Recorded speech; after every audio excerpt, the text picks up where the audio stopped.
first of all, might not work because there's a lot of jumbled messaging. There's a lot of the things that you don't really have control over, like the assets that are being created, the final URL that your click is being pushed to. And even on the good side, if it is working, that's the extent of it. How do you scale that? How do you scale something where you're not understanding the catalyst of what initiated that sale or that increase? So those are the things that we have to understand when we are looking to turn on auto create assets and final URL for a Performance Max campaign.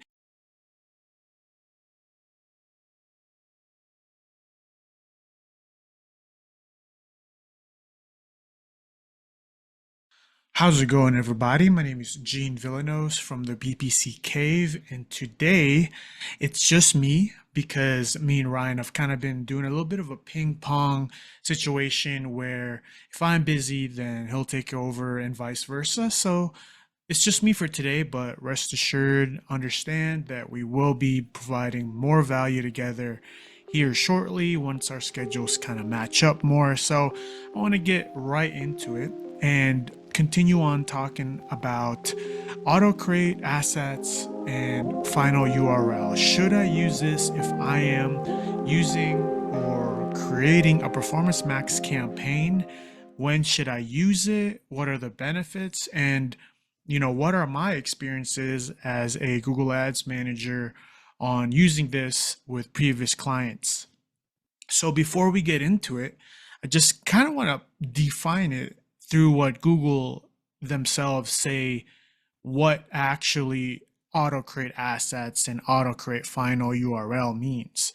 So Google defines this, and you can see this on the Performance Max campaign. If you're about to create it, or if you go under settings, you could see, you'll expand it, you could see auto create assets and final URL, and it says it right there. It says you can allow Google to help you generate assets for your ads using content from your landing page, domain, and ads.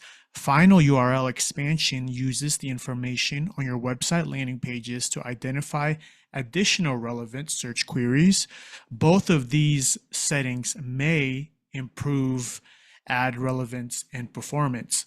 So right there and then off the bat, Google Ads themselves they're very transparent in saying, yeah, you can use both create assets and final URL, where Google Ads creates these new assets and text for your business using, the landing pages that you provide, your domain, whatever it may be.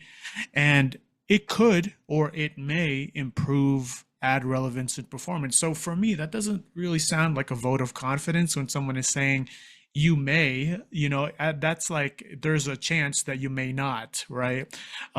So that's something to really digest when Google Ads blatantly puts something like this in their system on their platform and says themselves from their words saying that using these settings may improve relevance in ad performance, then I'm a little skeptical. So then they go on and define a little bit. If you go on your settings for Performance Max, or if you're creating a new Performance Max campaign, you can scroll down and there's a little question mark. You could kind of expand that or hover over it, and it tells you more about exactly what create assets means. So it says use content from your landing page, domain, and ads in combination with assets you provide directly. Customize assets based on relevance. And then for the final URL section, it'll say send traffic to the most relevant URLs on your site when it's likely to result in better performance. Requires text assets to be turned on to ensure ad copy is relevant to the landing pages. So you have two options. You could turn both of them on, because final URL cannot be turned on if text assets aren't turned on, or you could just turn on text assets and keep final URL off. So getting to it, who can benefit from this? Before I talk to you about what I see and experiences with my clients and kind of what I believe is the majority of the experiences for people that turn auto create assets and final URL on. So who can benefit? And this is, I would think this is very cut and dry. This is the people or the websites that can benefit.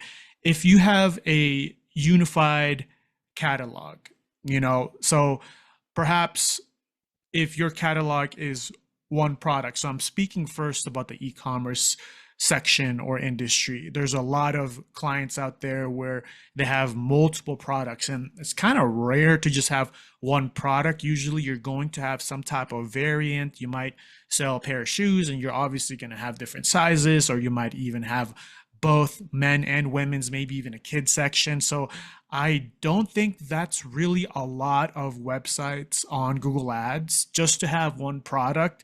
I can see that benefiting a client that has one product because there's not a lot of that confusion of test assets being a mismatch to the actual offering they provide.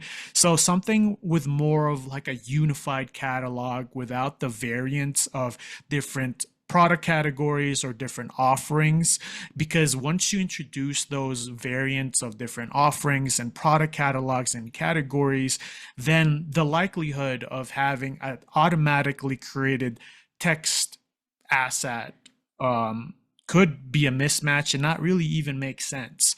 So that's one, I believe, website or type of client that could basically benefit from something like this. Or maybe if you're using lead generation, that could be another thing. If you have one particular goal is like opt-in, or one particular goal that you have is brand awareness, this could perhaps be very useful for you. But if you go into the e-commerce, like I said, if you have a deeper catalog, there's a really, really high likelihood of getting text ads that are created or text and descriptions that may not even match the offering that's being sent to. So another, I guess, person or client or website type or Google Ads account that could benefit are highly optimized web pages. Even if your blogs are highly optimized in regards to a conversion, if you have, CTAs or to actions on even your blogs or basically all of your web pages, which that's very rare because you have a blog page that's going to talk more so informational, right? It's not going to be geared towards a conversion. There are some blogs that do, but the vast majority of clients that have e-commerce or even lead gen websites are focusing on blogs and not really focusing on blogs, focusing more of informational sharing or experience as opposed to trying to get a conversion. But in my opinion, that should be a thing that you do on your blogs anyway, to make sure that you have some type of call to action to provide that next step for that person that's reading that blog. But not all websites have that. But if you do have a highly optimized web page, web pages and a whole website that have strong CTAs or call to actions, then auto create assets and final URLs may work for you. And also, lastly, maybe an account that's aged where you have a lot of historical data, good conversion volume, and your PMAX campaign is dialed in, and you're testing to see if this could perhaps improve your conversion value or your conversion volume by turning on auto create assets and final URL. That could be another client or ads account that could benefit from this. I kind of see this as expanding to maybe search partners or display network. If you're creating, an ad campaign or search ad campaign, you're looking to get more of the same traffic, and you've already dialed in with a lot of conversion volume and conversion value, and you're looking for that next step to scale. This could perhaps be useful for you to have, on your performance max campaign, Google automatically create assets and final URL. But to get to my experience and what I see firsthand with my clients, I don't see this as a good way to optimize a performance max campaign. And one reason being is a lot of my clients, almost 99% of my clients that I've seen and that I manage, have a wide variety of of product categories. So if I have a website and client right now that sells leather goods, and they have different types of goods offerings, from wallets and bags, and just those two alone, if you turn on auto create text assets, that could perhaps have a wallet headline and then a bag description, and then it go to a blog page. So that mismatch combination doesn't really utilize a good user experience going from a Google Ads click to your website, because first and foremost, you're seeing mismatched text assets and not really making sense. It could go across different product categories. So it's not going to have that succinct, specific, match of that title, the description to the relevant final URL. So that could be really, really detrimental if you have many product categories, or even more than just two product categories, or two different offerings on your website. And I've seen that be the majority of my clients. I don't think I've ever had a client just sell one product without a single variant to it. That would be very niche. And, maybe it works. Maybe there are companies like that. I'm sure there are. But if you have this auto create text assets turned on and final URL turned on, then that could be very, very detrimental if you have more than one offering on your website. So, making sure that you want to have, in this example, a leather wallet headline that has a leather wallet description that goes to a leather wallet final URL. You can't do that with turning on create text assets and final URL, because, like I said before, you're not in full control of what the messaging is and where the final URL is going to take that particular click. Another thing from my experience why I think this is a negative feature, at least for a lot of beginning clients or beginning accounts that isn't dialed in yet, ready to take that next step to scale, is the irrelevant final URLs. That in itself is a huge task. So there is an option on this to exclude some final URLs where you don't want the particular click to end up on. You could go in and click final URL, check that off, and then right underneath begin to add an exclusion of different URLs that are not catered to a conversion, perhaps maybe like a contact us or a blog page that's just informational. And you have to really have a good grasp of, your sitemap and how your website looks, because a lot of the times there will be final URLs created where the click is sent to something, like I said before, that's not for conversion, that's not optimized for conversions. It could be an about us. And of course, people want to learn about your company, but is that about us page catered for a conversion? Does it have a call to action at the end after you speak about who you are as an organization, or is it just, a regular about us that just gives us information about who the company is or who the organization is, how long they've been established?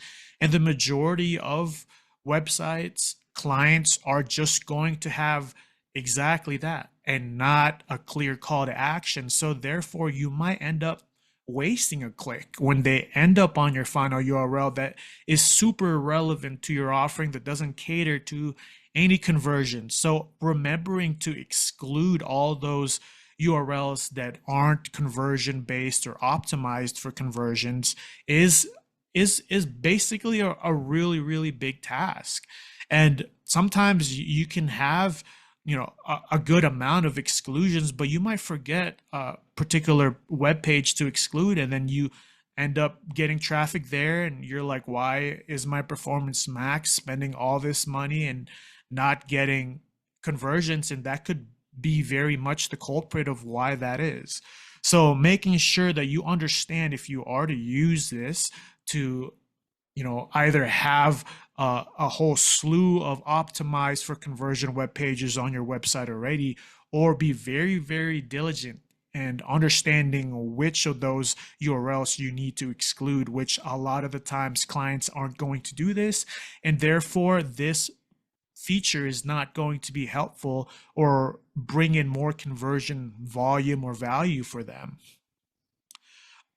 So yeah, making sure that you have a good grasp and an extensive exclusion list of finer URLs, because this might hinder the impact of the optimizing for your performance max campaign, because it's going to hinder basically you getting a final URL that goes to an irrelevant landing page that's not going to be a good experience and therefore not going to get you more conversion volume and value. Next is understanding that if you have exclusions on a final URL, I see that as almost having exclusions on location, like say particular states that you want to exclude because they haven't had clicks or conversions. So that limits the whole Performance Max engine, the algorithm, as they say. So perhaps not having a exclusion or having too many exclusions, that is where confusion comes in, right? Because if you have too many exclusions, then you're basically funneling the Google Ads algorithm to only go to these particular final URLs that you deem is okay to have clicks go right to.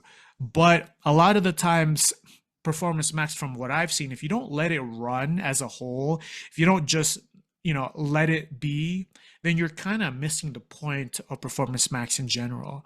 So for me, it's like, okay, am I going to exclude these final URLs, or am I going to just let Performance Max run, and without any exclusion, final URL exclusions? Because if I don't, then performance might become limited. So that's another thing to think of, that maybe providing more of a negative experience if you have this feature turned on Performance Max, is understanding that Performance Max takes a lot of signals, and the more free that it is, especially if you've already have a lot of conversion volume attached to your search ads and your shopping ads, you could use that signal. But once you start to constrict it, then you start seeing a little bit of digression, in my opinion, and what I've seen with performances of clients that I manage. So that's also another thing to think about. Are you extensively excluding these final URLs?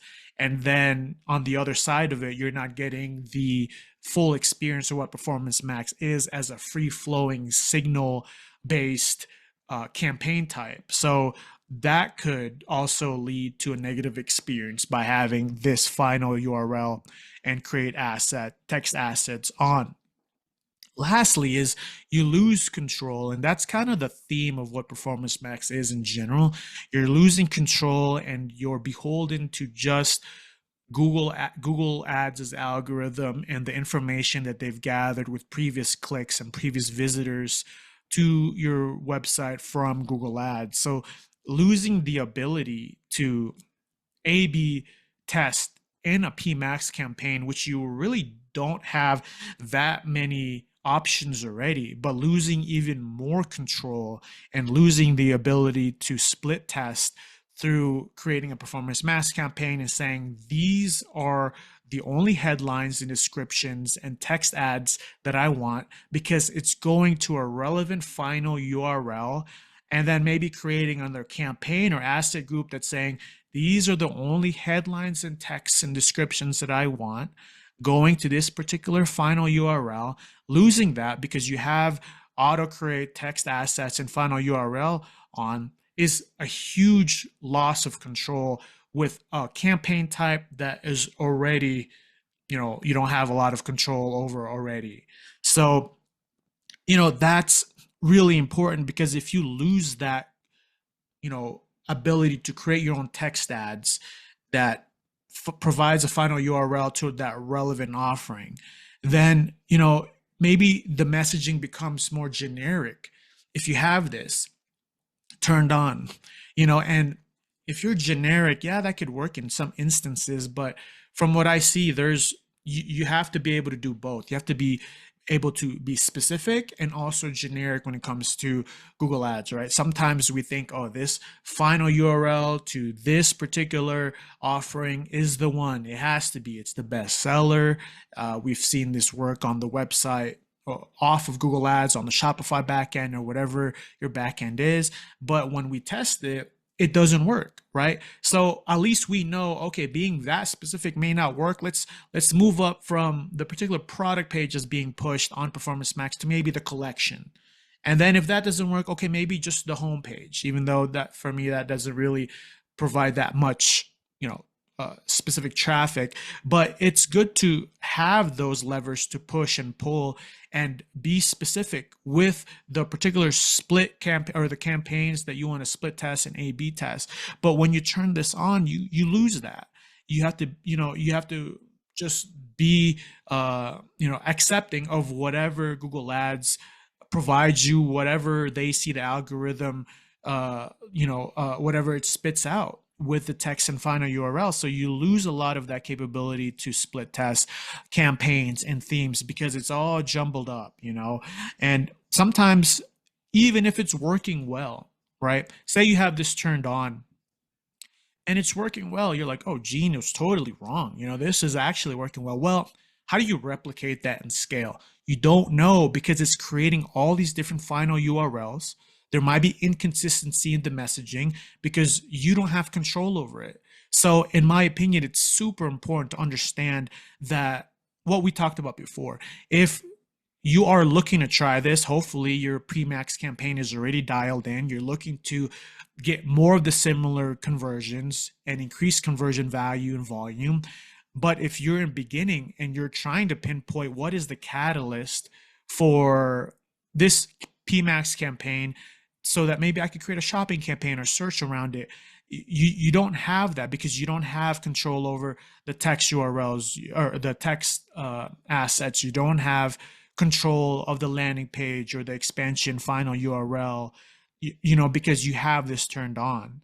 So with that, you can't segment and create new campaigns and build off of the success that you've had because you don't understand what the sentiment is or the tonality of the headlines and descriptions because you're not the one creating it and it's ever so changing.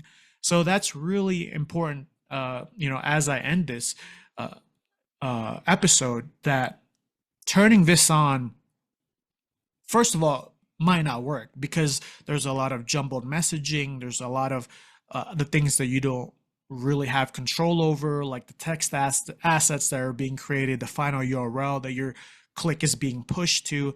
And even on the good side, if it is working, that's the extent of it. How do you scale that? How do you scale something where you're not understanding the catalyst of what initiated that sale or that increase? So those are the things that we have to understand when we are looking to turn on auto create assets and final URL for a Performance Max campaign. And if you were to ask me, okay, what is your answer, Gene? If you were to do I turn on auto create assets and final URL for a Performance Max campaign? If it's a new campaign, absolutely not. If you have no traction or no conversion value or volume, no, do not turn it on.